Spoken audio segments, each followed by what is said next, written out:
Hi everyone, I'm Michelangelo. Welcome to my conversations with BlueGod. This is episode 79.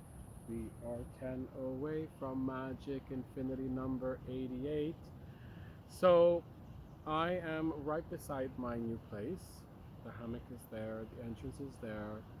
Um, and I just was writing to BlueGod, and the topic was about abundance and how exponentially abundance is coming my way. And I set up the hammock. I went back in to get the tripod and everything. Look, just really not far is where the entrance to my place is. And I saw this beautiful couple right here picking flowers. So I approached them and I asked, are you just picking flowers or is there some edible plant? Me, who's always curious, um, especially they look local. And I'm like, or is there some edible plant, something I should know about? And so they tell me that they were picking this flower, Santa Lucia, who here traditionally, if you gift it to somebody, which they gifted me this one, it basically brings your gifting abundance of all kinds of what you need in your life in order to feel prosperous and happy. And so what a beautiful synchronicity. So right behind me is a field of Santa Lucia, beautiful flowers, also, some blue, which she mentioned before me saying it's a different range of blue where you hit all three of the ranges of blue kind of going into the purple, and that there are different shades. So shall I gift you? Here, we're gonna have a few. Let me gift you a little bouquet of Santa Lucia. From me to you, whoever is watching right now in this moment, these are for you. The tradition calls that they are gifted. They need to be gifted. You can't be offered to yourself. So, I gift from my heart to yours. Interesting, I did a very quick research on Santa Lucia because I remember my mom mentioning Santa Lucia often, kind of, I think, a popular saint in Sicily. So, in fact, she was martyred in Sicily, in Syracuse, so not so surprising. And somehow she went around with a wreath and a light, a candle on her head. So she symbolizes, and she was feeding the poor. I remember my mom connecting to Santa Lucia as the saint who is connected to vision. So I get the correlation of where vision is coming from, the light. So there is something about clear sight. So now connecting to abundance, may we receive clear vision of how we can stay on path, especially as we allow for more abundance to come into our life. Because remember, abundance is neutral, and for the most part, if you are not clear, the more material stuff you bring into your life, money as an overall thing, the more it will amplify what you already have. So if you are not clear, you are going to have even less clarity, and it will become even more cluttered, your life, more difficult to have clarity. Um, and so you'll have even more negativity because it just amplifies what you have. So be clear, work on your shit, rewatch the Dark Soul of the Night videos, but we're continuing here. So episode 79, we left off. This is your command, repeat it again and again. Help me, dear God of love, help me, dear God of love. With each instant that you genuinely cry out for me, I will be reaching out for you, piercing through the veil that you have allowed to separate us, that you have allowed to separate us temporarily. Remember, only temporarily. Pay attention to the felt sense. Place your hands on your heart if need be. You will feel that I am assisting you, that I am near to you. Ultimately, it is my abundance about to fly away. I'm putting it in my pocket. You put it where you need to. It is now yours. Oh my goodness. I have, as I put it in my pocket, my hand was pushing some other of the of the plant like into my pocket as they're still attached. So it's literally wanting to come into my pocket. That's so beautiful. Place your hands on your heart. You will feel that I am assisting you, that I am near you. Ultimately, it is you who decides and directs how close I can get, and how quickly I can appear. Do this every time you feel lonely, and you will never feel alone again. That is so reassuring and so powerful. I think I'm gonna watch that video 78, again and again and again and again. And so I wrote, mind blown again. Please tear it to shreds, for I know it is the source of so much limitation. I want to be completely free when I am with others as much as when I am alone. You know, I read this to somebody and I could see in their eyes, I usually can kind of have a sense of what the person is thinking, feeling based on the reaction.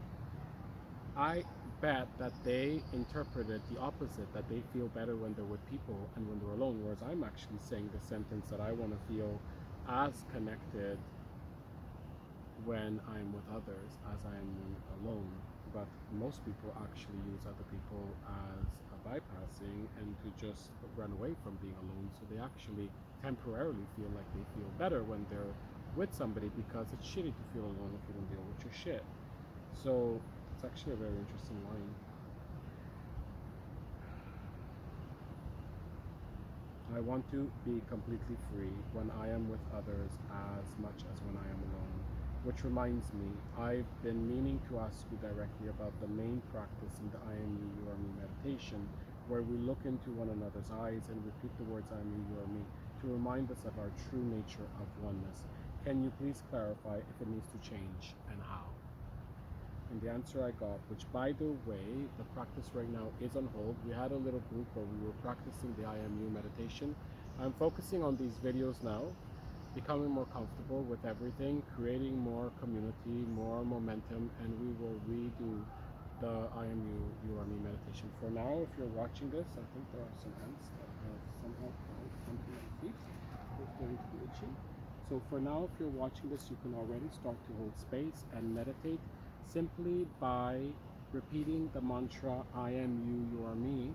Look up mantra meditation, very simple. You just repeat it, commit to a couple of minutes a day. Here we can keep playing with the number 8, so 8 minutes per day, one way or another, repeating I am you, you are me. You just want to do 8 times repeating and you're just a beginner, just connected to the number 8 in that way. And so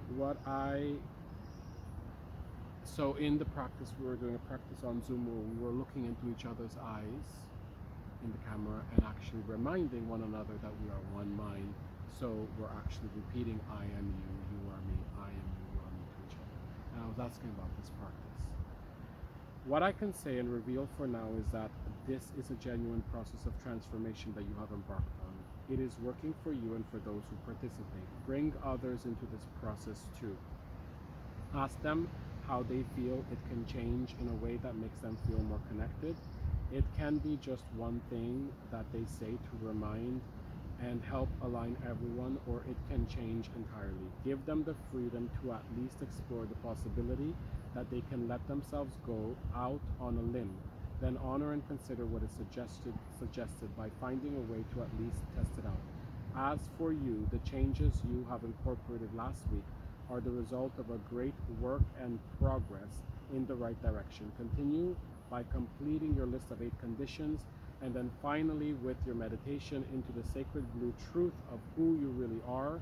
Yes, start your list of 8 blue truths of who you are. So I have a temporary list. This is part of creating the global online, on Zoom, and then public online live regular meditations where we unite and liberate. I do want it to be in a solid way where there is structure, where there is stuff to hold on to, where we are working on our character defects, on our virtues, where we're taking responsibility and not just spiritual bypassing because we're uniting and meditating together.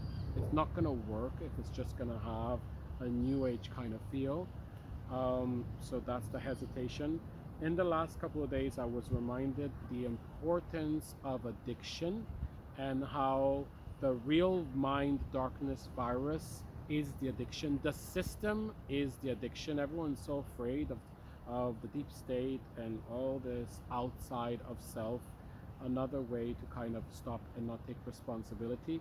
And so I'm just being reminded, here I am in paradise, by the ocean, in the jungle, and a lot of people have just displaced their addictions. Like, what the heck are they running for? Just connect to the magic of the jungle, connect to the magic of the ocean, of Panchamama, and have, have everything that you need.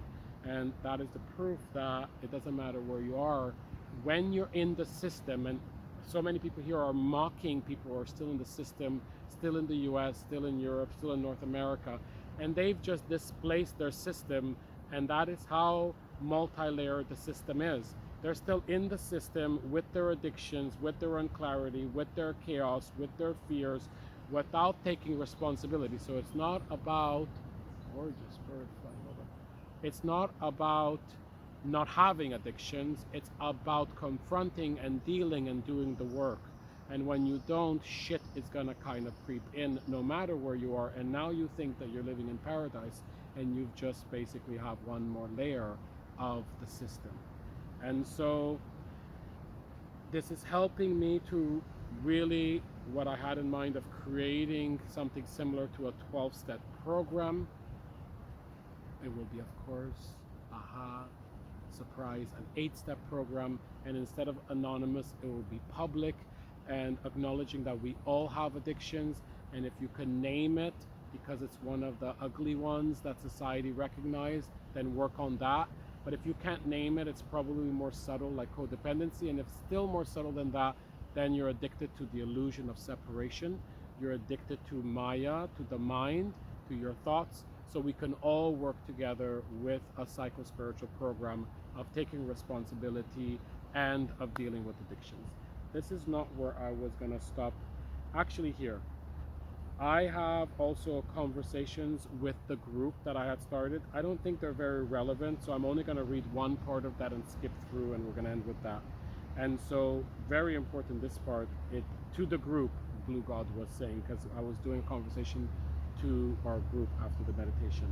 And what it wrote was, we are now entering a time of great transition for everyone on earth, but not everyone will seize the opportunity. I'll continue with that on the next BlueGod's message to the world on the next episode.